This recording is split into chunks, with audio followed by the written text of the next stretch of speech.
वट सावित्री व्रत हिंदू धर्म का एक महत्वपूर्ण पर्व है जो हर साल केवल एक बार आता है। इस दिन विवाहित महिलाएं अपने पति की लंबी उम्र और अच्छे स्वास्थ्य के लिए व्रत रखती हैं। यह व्रत ज्येष्ठ महीने की अमावस्या तिथि को रखा जाता है। इस वीडियो में हम जानेंगे कि वट सावित्री व्रत कैसे करना है, नहाए खाए से लेकर पारण तक की पूरी प्रक्रिया क्या होती है और उस दिन कौन सा एक खास श्रृंगार करना चाहिए। इस बार यह व्रत 26 मई सोमवार को पड़ेगा। व्रत से एक दिन पहले नहाए खाए होता है। उस दिन सबसे पहले अपने नाखून काट लें, बाल धो लें और शुद्ध सात्विक भोजन करें, जैसे कि लहसुन, प्याज, बैंगन, मसूर की दाल जैसी चीजों से परहेज करें। उसी दिन मेहंदी लगाएं और अगर आपके घर में ठेकुआ चढ़ाया जाता है तो नहाए खाए वाले दिन ही बना लें। अगर आपके यहां यह परंपरा नहीं है तो बनाना जरूरी नहीं है। व्रत वाले दिन सुबह जल्दी उठकर स्नान करें और पूजा के समय लाल या पीले रंग का कपड़ा पहनें। अगर आपके पास नई साड़ी है तो वो पहन सकती हैं या फिर शादी की साड़ी भी पहनी जा सकती है। चूड़ियों का एक नया डब्बा जरूर खरीदें और उसी को पहनें। और उस दिन 16 श्रृंगार किया जाता है, इसलिए सबसे पहले अपनी मांग में सिंदूर भरें, गले में मंगलसूत्र पहने, पैरों में पायल बिछिया डालें और हाथों पैरों में महावर जरूर लगाएं। शादी की चुनरी हो तो उसी को ओढ़कर पूजा करें। मांग में मांग टीका जरूर लगाएं, क्योंकि यह सुहाग का बड़ा प्रतीक होता है, इसलिए इस दिन टीका लगाकर ही पूजा करें। पूजा हमेशा सच्चे मन से और अच्छे से करनी चाहिए। अगर आप घर में ही पूजा करना चाहते हैं तो बरगद के पेड़ की एक टहनी पहले ही मंगवा लें, जिससे घर पर पूजा की जा सके। अगर आप पेड़ के पास जाकर पूजा करना चाहती हैं तो वह भी सही है, लेकिन ध्यान रहे कि पूजा वाले दिन बरगद की टहनी नहीं तोड़नी चाहिए, इसलिए एक दिन पहले ही टहनी लाकर रख लें। इस पूजा में सबसे पहले गौरी और गणेश जी की पूजा होती है। उसके बाद वट वृक्ष की पूजा की जाती है। आप गौरी माता को हल्दी से बना सकते हैं और गणेश जी के लिए सुपारी में कलावा लपेट लें। पूजा शुरू करने से पहले खोजा तैयार किया जाता है। अगर आपके पास कोई बर्तन है तो उसमें रखें, नहीं तो एक लाल कपड़ा ले लें और उसमें सबसे पहले खोजा रखें। आप लोग एप्पल यानी अपन भी बना सकते हैं। इसके लिए चावल के आटे में हल्दी मिलाकर छोटा सा अपन तैयार करें जो वट वृक्ष पर चढ़ाया जाता है। साथ ही श्रृंगार की सामग्री भी चढ़ाई जाती है, तो अपने लिए भी थोड़ा श्रृंगार ले जाएं और कुछ चीजें दान में भी दें। इस दिन जो फल मौसम में मिल रहे हों, जैसे तरबूज, खरबूज आदि, उन्हें प्रसाद में चढ़ाएं। इस पूजा में आम का विशेष महत्व होता है। आम से ही जल चढ़ाया जाता है और एक पंखा भी जरूरी होता है। पंखा बांस का होना चाहिए। एक पंखा पति को हवा देने के लिए होता है और दूसरा दान किया जाता है, इसलिए 2 पंखों की जरूरत होती है। पूजा के बाद परिक्रमा की जाती है। अगर आपके पास कच्चा सूत है तो उससे परिक्रमा करें, वरना मौली धागे से भी कर सकते हैं। नियम के अनुसार 108 परिक्रमा करनी होती है, लेकिन अगर संभव ना हो तो 11, 22 या 51 बार भी कर सकते हैं। परिक्रमा करते समय ध्यान रखें कि अगर धागा खत्म हो जाए तो भी परिक्रमा बंद ना करें।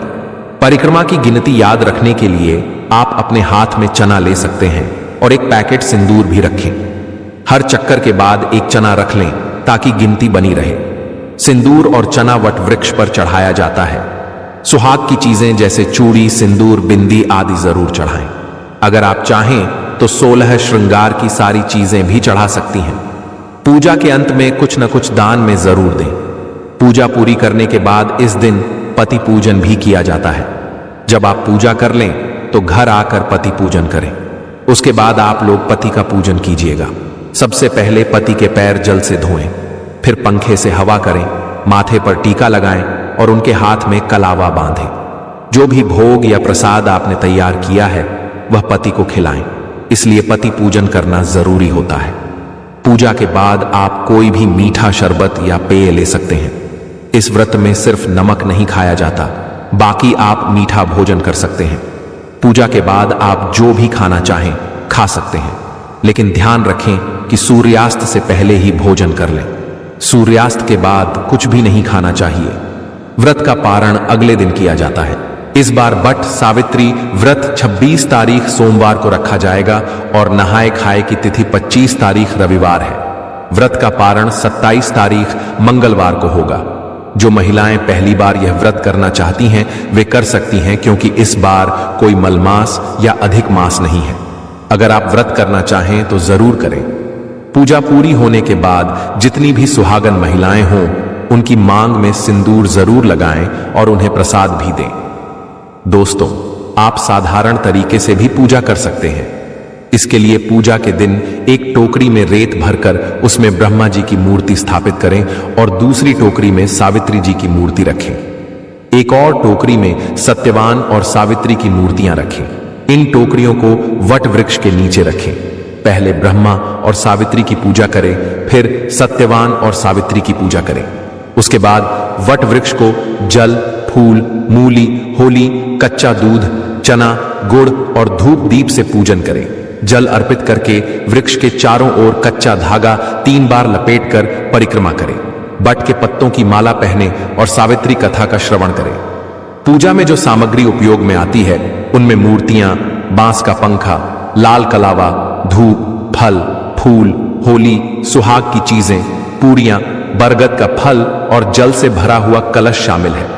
शास्त्रों के अनुसार बरगद के पेड़ के तने में भगवान विष्णु, जड़ों में ब्रह्मा और शाखाओं में शिव का वास होता है। इस पेड़ की कुछ शाखाएं नीचे की ओर जाती हैं, जिन्हें देवी सावित्री का स्वरूप माना जाता है। इसलिए इस पेड़ की पूजा करने से भगवान का आशीर्वाद मिलता है और मनोकामनाएं पूरी होती हैं। संतान की इच्छा रखने वालों के लिए यह पूजा विशेष लाभकारी मानी जाती है। कहा जाता है कि ज्येष्ठ माह की अमावस्या को सावित्री ने इसी वट वृक्ष की छांव में अपने पति को जीवन दान दिया था। तभी से इसकी पूजा की परंपरा शुरू हुई। जैसे पीपल के पेड़ को विष्णु का प्रतीक माना जाता है, वैसे ही बरगद के पेड़ को शिव का प्रतीक माना जाता है। ऐसी भी मान्यता है कि तीर्थंकर ऋषभदेव ने अक्षय वट के नीचे तपस्या की थी। इस स्थान को प्रयाग में रक्तदेव तपस्थली नाम से भी जाना जाता है। दोस्तों, इस दिन किन गलतियों से बचना चाहिए, आइए जानते हैं। वट सावित्री व्रत के समय कुछ खास चीजें ऐसी होती हैं जिन्हें सावित्री माता को अर्पित नहीं करना चाहिए और पूजा में शामिल करने से बचना चाहिए। अगर आपने ऐसा किया तो व्रत भंग हो सकता है और इसका उल्टा असर भी हो सकता है। यह व्रत महाराष्ट्र, उत्तर प्रदेश, बिहार और झारखंड में बड़े उत्साह से मनाया जाता है। यहां तक कि विदेशों में रहने वाली महिलाएं भी अपने पति की लंबी उम्र के लिए यह व्रत करती हैं।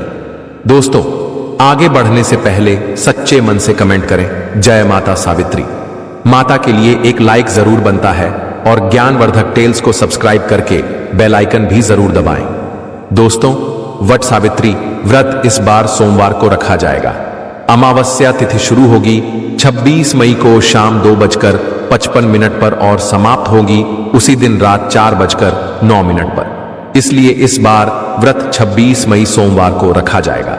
अब जानते हैं व्रत में कौन सी 3 चीजें नहीं चढ़ानी चाहिए जिससे सावित्री माता नाराज हो सकती हैं।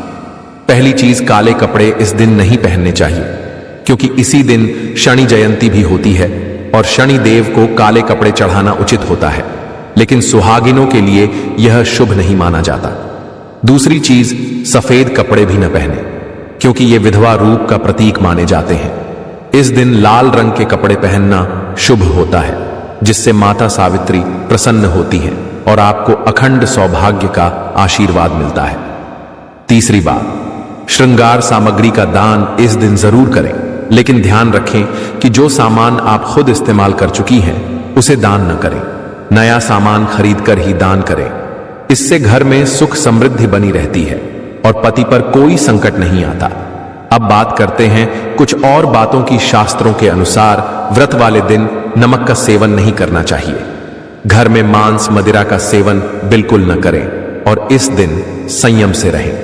गंदे विचारों से भी बचें और ज्यादा देर तक सोना भी इस दिन वर्जित है, क्योंकि माना जाता है कि इससे पति की उम्र पर असर पड़ता है।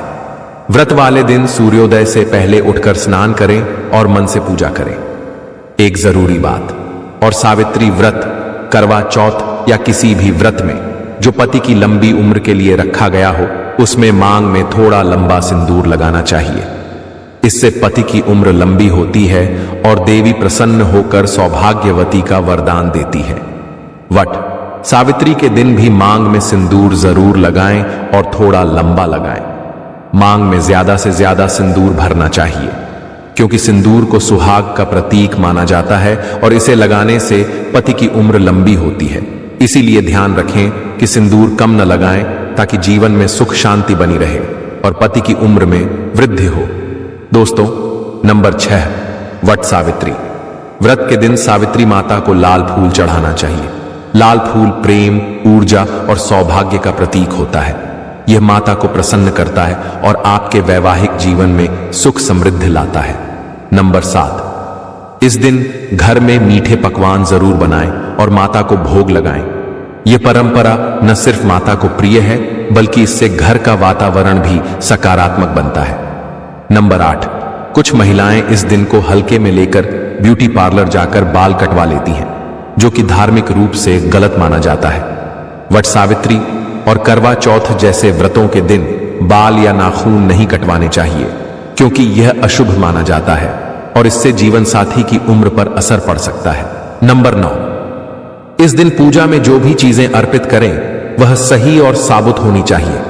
कभी भी टूटी फूटी वस्तुएं जैसे खंडित मूर्तियां, टूटी चूड़ियां या खराब सामान का प्रयोग न करें। यह व्रत की पवित्रता को भंग कर सकता है। खासकर सफेद, नीली या काली चूड़ियां इस दिन न पहने और गले में मंगलसूत्र जरूर धारण करें। बिना इसके व्रत अधूरा माना जाता है। दोस्तों, अब जानते हैं वे कौन सी महिलाएं हैं जिन्हें वट सावित्री व्रत नहीं रखना चाहिए, वरना गंभीर परिणाम हो सकते हैं। नंबर 1, यदि किसी महिला के मन में अपने पति के अलावा किसी और पुरुष के लिए भावनाएं हैं, तो ऐसी महिला को यह व्रत नहीं करना चाहिए। यह व्रत पति के प्रति समर्पण और निष्ठा का प्रतीक है और इसमें पवित्रता बहुत जरूरी है। जैसा कि चाणक्य नीति भी कहती है, सच्चा प्रेम वही होता है जो एकनिष्ठ और निस्वार्थ हो। गर्भवती महिलाओं को वट सावित्री व्रत रखने से पहले सावधानी बरतनी चाहिए। अगर स्वास्थ्य ठीक नहीं है या कमजोरी महसूस होती है, तो इस समय व्रत करना मुश्किल हो सकता है। हालांकि शास्त्रों में व्रत करने से मना नहीं किया गया है, लेकिन ऐसी स्थिति में डॉक्टर की सलाह और शरीर की क्षमता का ध्यान रखते हुए ही व्रत करना चाहिए। इसलिए व्रत रखने से पहले डॉक्टर की सलाह जरूर लेनी चाहिए, क्योंकि इस दौरान आपकी सेहत और बच्चे की सुरक्षा सबसे जरूरी होती है। दोस्तों, नंबर 3, शास्त्रों में यह स्पष्ट बताया गया है कि कुछ धार्मिक कार्य ऐसे होते हैं जिनमें पति पत्नी दोनों की उपस्थिति अनिवार्य होती है। वट सावित्री व्रत भी उन्हीं में से एक है। यदि किसी महिला ने पति के साथ विवाह के 7 फेरे नहीं लिए हैं और बिना विवाह के साथ रह रही है, तो उन्हें यह व्रत नहीं रखना चाहिए, क्योंकि यह अशुभ माना जाता है और धार्मिक दृष्टि से भी स्वीकार्य नहीं होता। नंबर 4, अगर पति पत्नी के बीच लंबे समय से अनबन चल रही हो और बात तलाक तक पहुंच चुकी हो, तो ऐसे में यह व्रत नहीं रखना चाहिए। इस व्रत का मूल उद्देश्य पति पत्नी के प्रेम और समर्पण को मजबूत करना है। इसीलिए पहले अपने रिश्ते को सुलझाएं, फिर श्रद्धा और प्रेम के साथ यह व्रत करें। अब महिलाओं के लिए एक विशेष ध्यान देने योग्य बात, वट सावित्री व्रत के दिन अपनी सुहाग की कोई भी चीज जैसे कि बिछिया, चूड़ियां, सिंदूर, मंगलसूत्र या पायल आदि किसी को दान न करें और किसी अन्य महिला को पहनने के लिए न दें। आजकल महिलाएं एक दूसरे के आभूषण पहनती हैं, लेकिन इस विशेष दिन यह ठीक नहीं माना जाता। ऐसा करने से पति पर संकट आ सकता है और व्रत की शुद्धता भंग हो सकती है। व्रत के दौरान संयम और नियमों का पालन करें। फल, पानी और व्रत में खाई जाने वाली चीजों का ही सेवन करें। कदाचित भूल से भी अनाज या पकाए गए खाने का सेवन न करें, क्योंकि व्रत का महत्व तभी है जब उसका पालन पूरी निष्ठा से किया जाए। ये कुछ सामान्य लेकिन अहम गलतियां हैं जिनसे आपको सावधान रहना चाहिए। अगर आप इन नियमों का पालन सही से करेंगे, तो न केवल आपका व्रत सफल होगा, बल्कि आपके पति और परिवार पर भी माता सावित्री की कृपा बनी रहेगी। दोस्तों, हमने आपको यह जो जानकारी दी है, अगर आपको थोड़ा भी उपयोगी लगा हो, तो कृपया इसे ध्यान में रखकर पूजा करें, ताकि आपका व्रत पूर्ण रूप से सफल हो। माता सावित्री का आशीर्वाद हमेशा आपके पति और परिवार पर बना रहे।